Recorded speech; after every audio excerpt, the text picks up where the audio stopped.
नमस्कार, CSK news में आपका स्वागत है। दोस्तों, आज इस वीडियो में हम खबर करने वाले हैं 3, 4, 5 बड़ी खबरों को और अंत तक देखिएगा। पहला बड़ा धमाका जो विदेश मंत्री एस जयशंकर ने अमेरिका में किया और अमेरिका में कैसे पाकिस्तान और अमेरिका के जो पोल पट्टी है वो खोल दी है। किस तरीके से F-16 लड़ाकू विमानों के नवीनीकरण के नाम पे 45 करोड़ डॉलर की जो मदद दी जा रही है उसको लेकर विदेश मंत्री एस जयशंकर ने अमेरिका के सामने विदेश मंत्री के सामने अमेरिका को खरी सुनाई है, विदेश मंत्री को खरी सुनाई है। और कैसे एस जयशंकर का भाषण पूरी दुनिया में छाया वो हम आपको बताएंगे। दूसरी खबर में बताएंगे भारत में PFI पे लगा बैन, तो कैसे भारत के कट्टर मुस्लिम बिल मिलाने लगे हैं, पाकिस्तान की नींद उड़ गई है और धमाका अमित शाह ने आधी रात को किया तो जैसे गर्दा मच गया है पाकिस्तान में। PFI बैन होने के बाद 2024 में मोदी की राह कैसे आसान हुई वो बताएंगे। तीसरी खबर में आपको बताएंगे कि क्या वाकई में रूस में क्या यूक्रेन ने रूस पे चढ़ाई कर दी है, रूस के लोग क्या वाकई में भागने लगे हैं, रूस को लोग आखिर 21 लाख रुपए देकर क्यों बुक करा रहे हैं फ्लाइट, रूस में भगदड़ क्यों मच गई है, रूस छोड़कर लोग भाग क्यों रहे हैं, क्या यूक्रेन ने चढ़ाई कर दिया, ये यूक्रेन के युद्ध में पुतिन क्यों आम लोगों को झोंक देखना चाहते हैं, क्या यूक्रेन से हार रहा है रूस, तो वो बताएंगे। चौथी खबर में आपको बताएंगे दोस्तों कैसे भारत में आतंकी हमलों का खतरा बता एडवाइजरी जारी कर दी कनाडा, भारत भड़का नागरिकों पर, वो भी बताएंगे। तो सब कुछ खबरें एक एक करके। पांचवा बताएंगे पाकिस्तान भूखा नंगा, पाकिस्तान भिखमंगा, कैसे भारत को लेकर अब उसके बोल वचन बदलने वाले हैं और चाइना के राष्ट्रपति को क्या वाकई में गिरफ्तार कर लिया गया है। तो दोस्तों, इन सारी तमाम बड़ी खबरों पे हम आपको चर्चा करेंगे विस्तार से, लेकिन उससे पहले एक छोटा सा निवेदन, अगर आपने चैनल को सब्सक्राइब न किया तो पल पल के अपडेट के लिए चैनल को सब्सक्राइब करें दोस्तों। तो पहली बड़ी अपडेट में आपको बता देते हैं, लेकिन उससे पहले इस देश के इंडियन आर्मी के लिए जय हिंद लिखना मत भूलिएगा दोस्तों।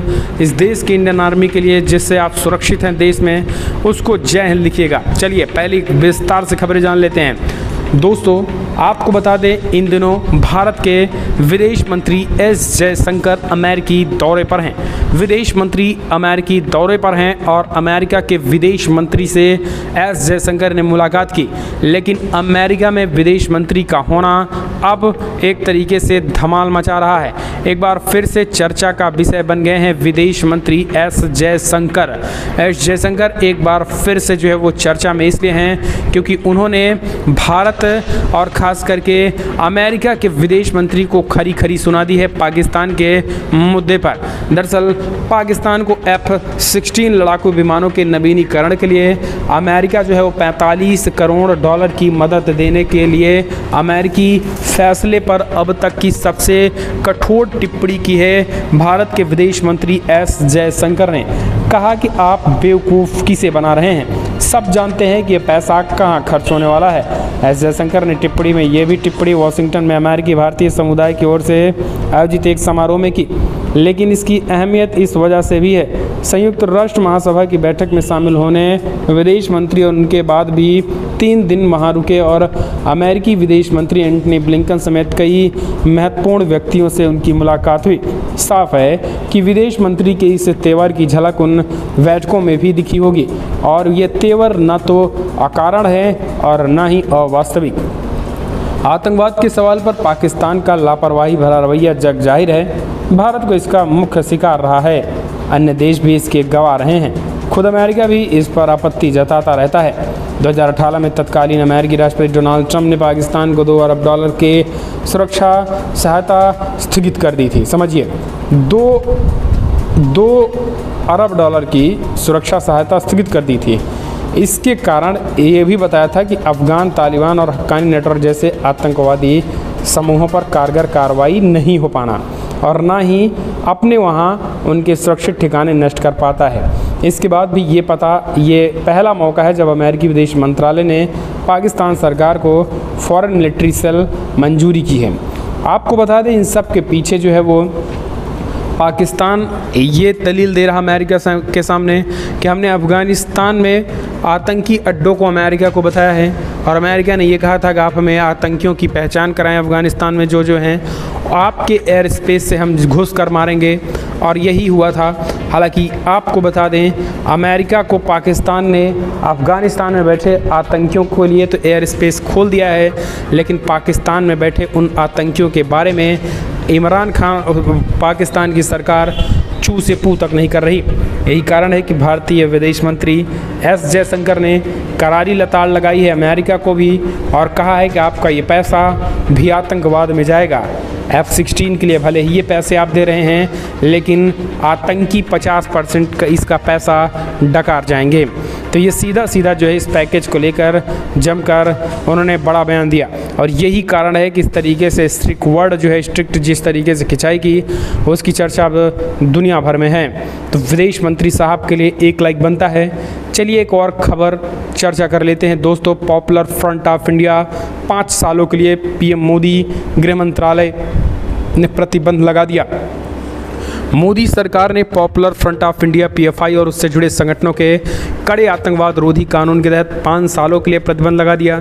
पीएफआई पर कथित रूप से आईएसआई जैसे आतंकवादी संगठनों से संबंधित होने के आरोप हैं। सरकार ने इस कदम का कई मुस्लिम संगठनों ने स्वागत भी किया हुआ है। वहीं इसी बीच कहा जा रहा है कि मोदी सरकार ने पीएफआई पर प्रतिबंध लगाने से पहले मुस्लिम संगठनों से संपर्क भी किया था। इस दौरान सभी ने एक सुर में इस पर सहमति जताई थी। इसके पीछे का तर्क ये दिया जा रहा है कि इसी महीने 17 सितंबर को एनएसए अजीत डोभाल ने मुस्लिम संगठनों से मुलाकात की थी। इस दौरान उन्होंने पीएफआई समेत कई मुद्दों पर चर्चा की थी और पूरा खेल यहीं से शुरू हुआ था।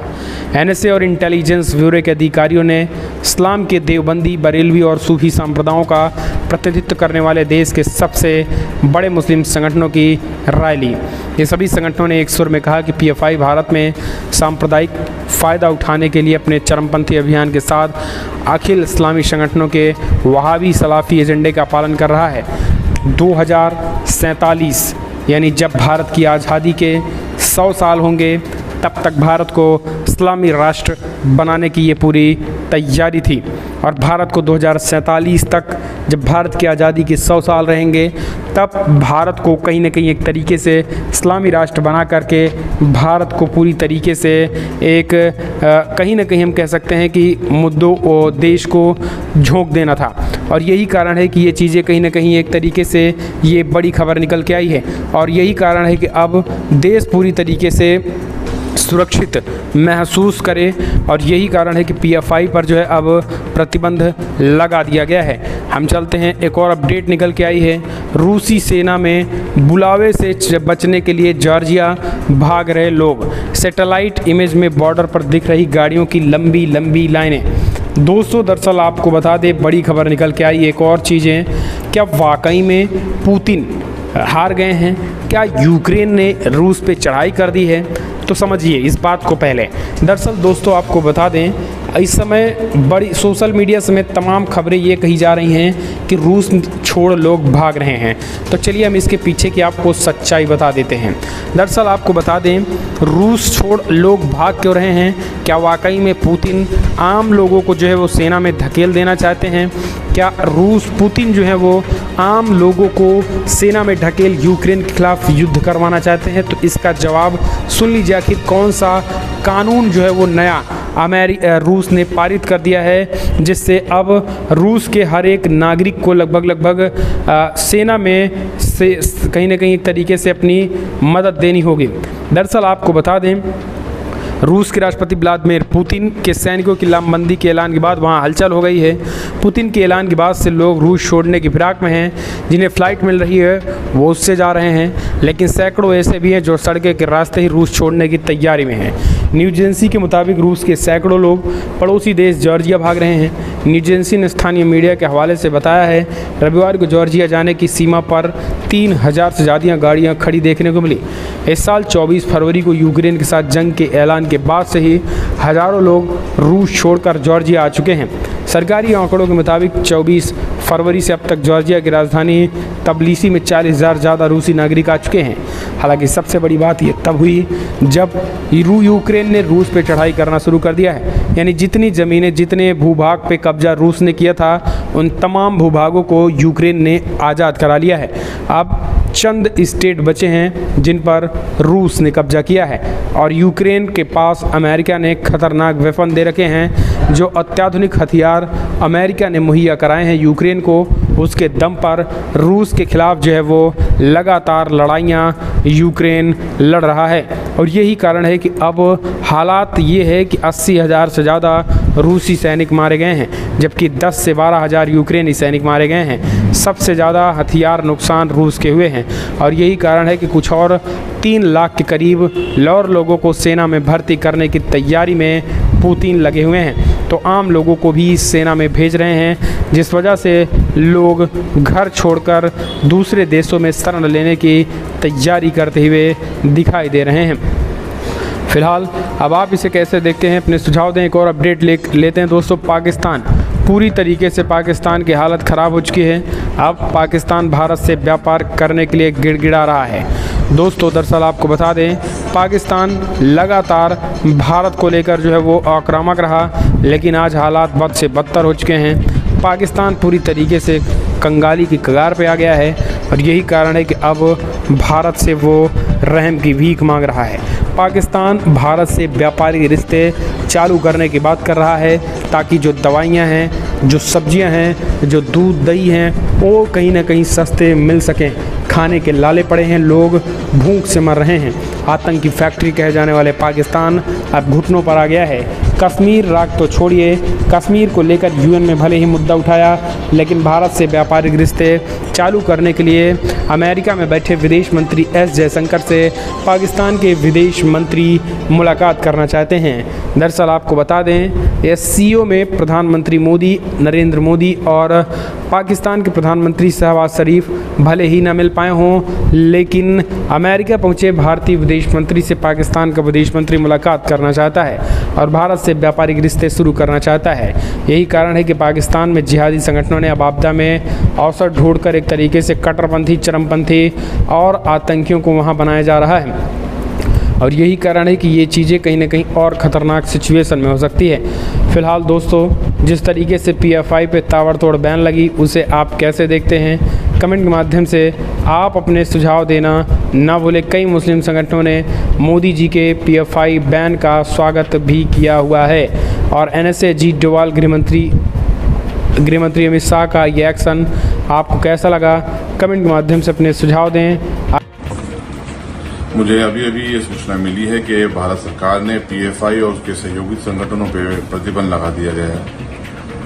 हम भारत सरकार के इस निर्णय का बहुत बहुत स्वागत करते हैं। मैं Syed Naseeruddin Chishti, chairman all India Sufi Sajjada Nashin council, हमारी काउंसिल की तरफ से, काउंसिल के तमाम जो स्टेट होल्डर, तमाम लोगों की तरफ से भारत सरकार के इस निर्णय का बहुत बहुत स्वागत करता हूं। हमने भारत सरकार से पहले यही डिमांड करी थी कि इस संगठन के खिलाफ यदि पूरे एविडेंस है तो इस पर जल्द से जल्द बैन लगाया जाए। और ये बैन उन लोगों के लिए एक सबक है जो देश विरोधी गतिविधियों में शामिल रहते हैं, जो संगठन देश के आइन के खिलाफ जाके काम करते हैं, उनके लिए बहुत बड़ा सबक है। वो देखें कि देश की सुरक्षा से बढ़ के कुछ भी नहीं।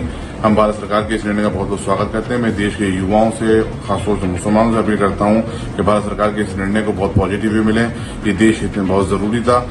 इस निर्णय में भारत सरकार का सपोर्ट करें और आगे भी यदि कोई ऐसे संगठन पाए जाते हैं जो देश विरोधी गतिविधियों में शामिल है, उनके खिलाफ भी ऐसी कार्रवाई होनी चाहिए।